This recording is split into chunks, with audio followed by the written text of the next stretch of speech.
Assembly के आम इंतखाबात के लिए वोटों की गिनती का अमल यहीं पर अब शुरू होने जा रहा है।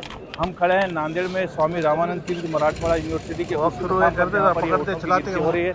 जैसा कि आप देख सकते हैं ये नॉलेज रिसोर्स सेंटर जहाँ पर वोटों की गिनती के लिए मरकज़ यहाँ बनाया गया है। पूरी तरह से तैयारियाँ यहाँ पर हो चुकी है।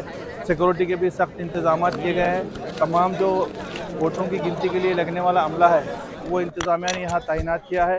सिक्योरिटी को लेकर भी देख सकते हैं कि हम किस तरह से मकामी पुलिस के अलावा स्टेट रिजर्व पुलिस और सेंट्रल रिजर्व पुलिस के भी जवान हमको यहाँ पर सिक्योरिटी करते हुए दिखाई दे रहे हैं। और यहाँ पर जो वोटों की गिनती होने वाली है उसमें हिस्सा लेने के लिए जो उम्मीदवार है और उनके जो नुमाइंदे हैं वो भी बड़ी तादाद में इस सेंटर पे हमको यहाँ आते हुए दिखाई दे रहे हैं। तो इस तरह से तमाम लोगों की नज़रें जो है आज जो नताइज आने वाले हैं उस पर लगी हुई है कि किसके हिस्से में कामयाबी आती है और किसको नाकामी का सामना करना पड़ता है। मजमूई तौर पर तमाम लोग अब इस बात को लेकर सब लोग मुतवज्जह है कि इंतखाबी नताइज से क्या नतीजे निकल के आते हैं। नांदेड़ ज़िले की अगर हम बात करें तो यहाँ पर लोकसभा के ज़िमनी इंतखाबात भी हो रहे हैं।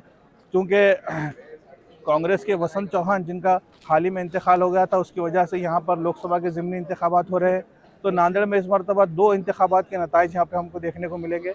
और ये जो नॉलेज सेंटर है इसके पहले मंजिले पर असम्बली के इंतखाबात के लिए वोटों की गिनती होगी और इसके दूसरे मंजिले पर जो है सो असम्बली के 6 असम्बली हल्के जो है उनके वहाँ पर वोटों की गिनती होगी। इस तरह से नांदेड़ में 9 असम्बली हल्के और 1 लोकसभा की ज़िमनी सीट के लिए इंतखाबात हो रहे हैं। और जहाँ तक हम उम्मीदवारों की अगर हम बात करें तो नांदेड़ में सबसे जो तवज्जो का मरकज़ बना हुआ है भोकर असम्बली हल्का है, जहाँ पर साबिक़ वज़ीर आला अशोक चौहान की बेटी श्रीजया चौहान इंतखाब में हिस्सा ले रही है। इसी तरह नांदेड़ जुनूब की अगर हम बात करें तो यहाँ मौजूदा जो एमएलए है कांग्रेस पार्टी के मोहन हम्बर्डे उनका मुकाबला शिवसेना एकनाथ शिंदे की पार्टी के जो आनंद राव बोंडारकर है उनके साथ हो रहा है। इसी तरह यहाँ पर फारूक अहमद जो वंचित बहुजन आघाड़ी के उम्मीदवार है वो इंतखाबी मैदान में है। इसके अलावा एमआईएम के सैयद मोइन भी जो है इंतखाबी मुकाबले में है। नांदेड़ शुमाल की अगर हम बात करें तो यहाँ पर कांग्रेस के अब्दुल सत्तार का मुकाबला संगीता पाटिल डग के साथ होने जा रहा है जो उद्धव ठाकरे की शिवसेना से है। और इसी तरह बालाजी कल्याणकर जो एकनाथ शिंदे की शिवसेना से इंतखाब में हिस्सा ले रहे हैं। तो इस तरह से एक मजमूई तौर पर यहाँ नज़ारा हमको देखने को मिलता है। हम धीरे धीरे इंतखाबी नताइज की जैसा जैसा अपडेट्स आते रहेंगे वो हम आपको बताते रहेंगे।